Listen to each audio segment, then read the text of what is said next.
땅에 속한 것은 변하지만 하나님은 영원히 변하지 않으십니다. 오늘도 우리의 왕 되신 하나님을 예배하는 하루 되길 원합니다. 다 함께 사도신경으로 우리의 신앙을 고백하겠습니다.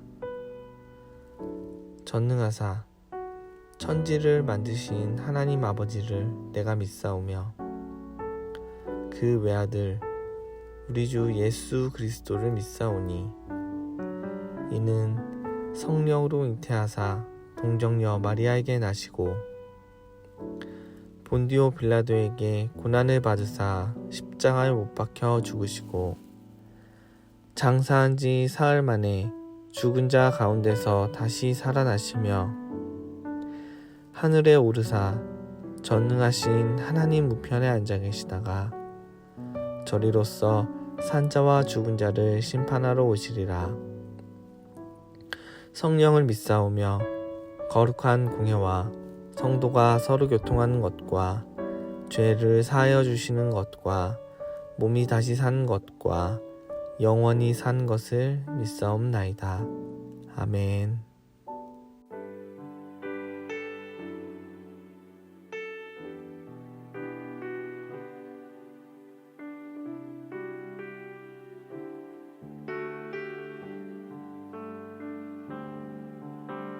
주 나의 모습 보네 상한 나의 맘 보시네 주 나의 눈물 안에 홀로 울던 맘 하시네 주 사랑 내게 있네 그 사랑이 날 채우네 주 은혜 내게 있네 그 은혜로 날 세우네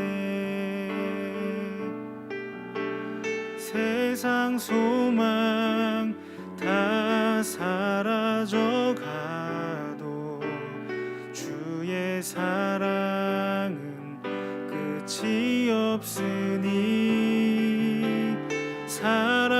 살아가는 이 모든 순간이 주 은혜임을 나는 믿네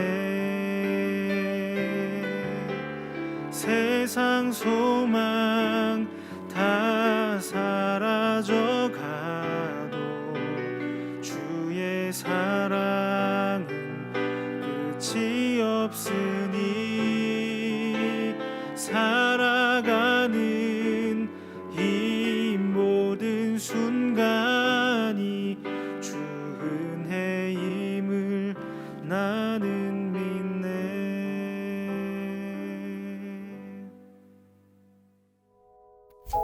오늘 우리가 함께 나눌 말씀은 야고보서 2장 1절에서 13절 말씀입니다. 내 형제들아 영광의 주 곧 우리 주 예수 그리스도에 대한 믿음을 너희가 가졌으니 사람을 차별하여 대하지 말라.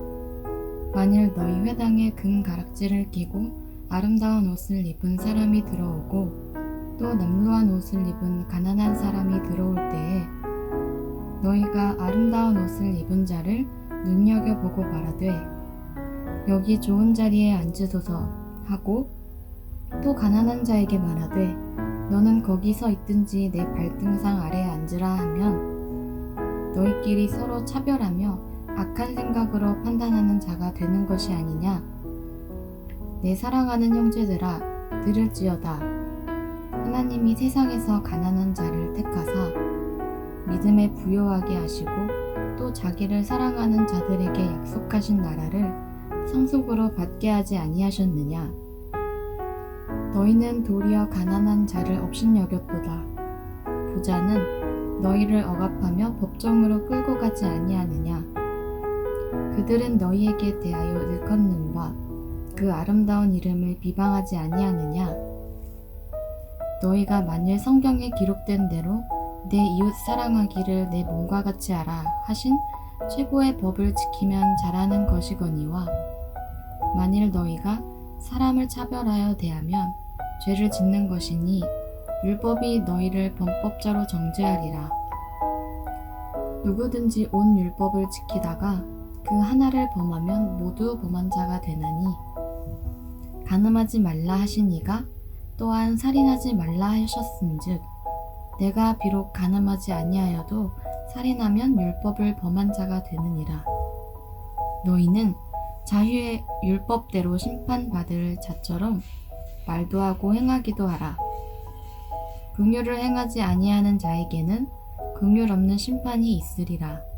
긍휼은 심판을 이기고 자랑하느니라. 아멘. 반갑습니다.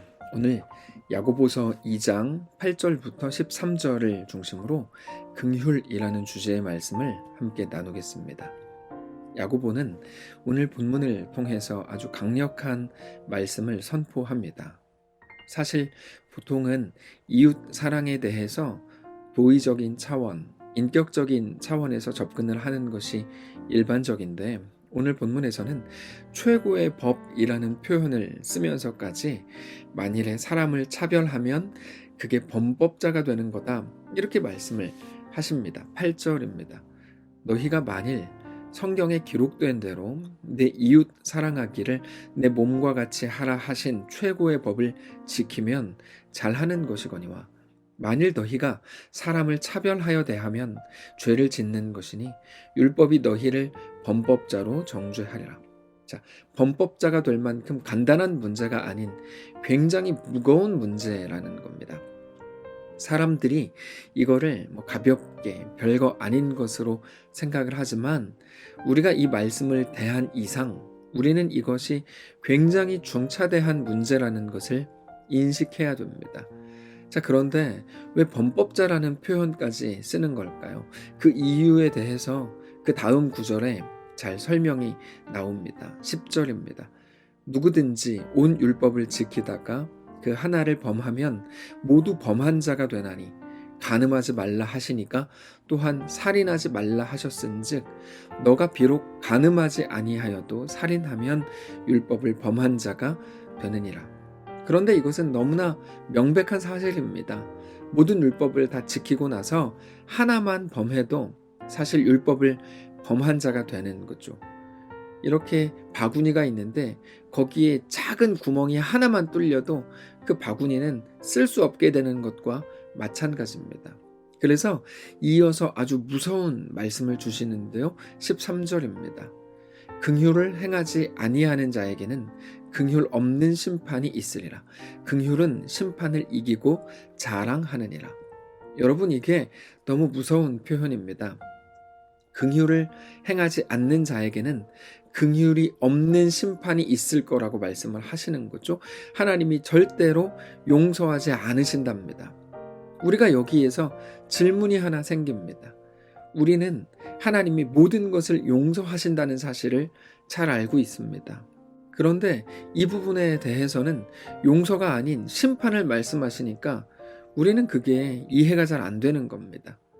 사실 이 부분은 너희가 긍휼을 행하지 않으면 그 대가로 심판을 받는다 이런 의미가 아닙니다.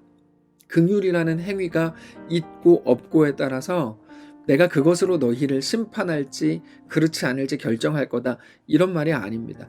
긍휼이라는 게 얼마나 강력한 건지 그 뒤에 보면 긍휼이 심판을 이기고 자랑한다 이렇게 말씀하시는 것이 그 핵심입니다.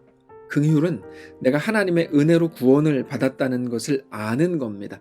그게 자연스럽게 나오는 게 긍휼이라는 행위입니다. 그러니까 긍휼은 내가 예수를 나의 구원자로 믿는다고 하는 믿음의 표시가 되는 거죠. 그러니까 자연스럽게 그 믿음을 따라서 심판을 이기게 되는 겁니다. 그래서 오늘 본문이 너무나 명확한 건데 이웃을 사랑하라는 거고 이웃을 사랑해야 되는 이유가 우리가 심판을 피하기 위해서가 아니라 이미 구원받은 자인 것을 알기 때문이라는 것입니다. 그것을 믿는다면 그는 긍휼을 베푸는 자가 될 수밖에 없다는 거죠. 그러니까 긍휼을 베푸는 어떤 행위를 통해서 그것으로 무언가 결정되는 게 아니라 그것으로 한 가지 확인이 되는 거예요. 너가 긍휼을 베푸는구나. 아, 너 속에 하나님의 긍휼이 존재하는구나. 이렇게 되는 겁니다. 그래서 우리는 우리 속에 긍휼이 있는지 없는지를 찾아야 됩니다. 긍휼은 내가 만들어내는 어떤 행위가 아니라 우리 속에 이미 자리 잡고 있는 것이기 때문입니다. 어떤 집사님이 다급하게 문자를 보내셨습니다. 운전을 하고 가는데 한 아주머니가 쓰러졌다는 문자였습니다. 그때 그분이 초신자였고 이제 막 신앙으로 살겠다고 다짐하는 단계였기 때문에 제 마음이 더 쓰였습니다. 사람을 쳐서 법적으로 문제라도 생기면 이제 막 신앙을 시작하는 그분에게 큰 상처가 되지 않을까? 이런 걱정 때문이었습니다. 그래서 위로의 답을 하고 기도하면서 그분의 답변을 다시금 기다렸죠. 한참 후에 답장이 왔습니다. 자기가 사고를 낸 게 아니고 지나가다가 쓰러진 사람을 보았는데 갑자기 긍휼의 마음이 막 올라왔다는 겁니다.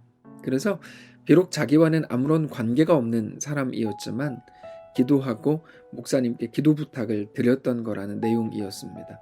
그러면서 목사님 주책 떨어서 죄송합니다. 이렇게 쓰셨습니다. 그래서 그거 거룩한 주책이니까 계속 좀 주책을 떠십시오. 이렇게 답을 했죠. 긍휼, 그 불쌍히 여김이 우리 속에 있는지를 여러분 점검해야 됩니다.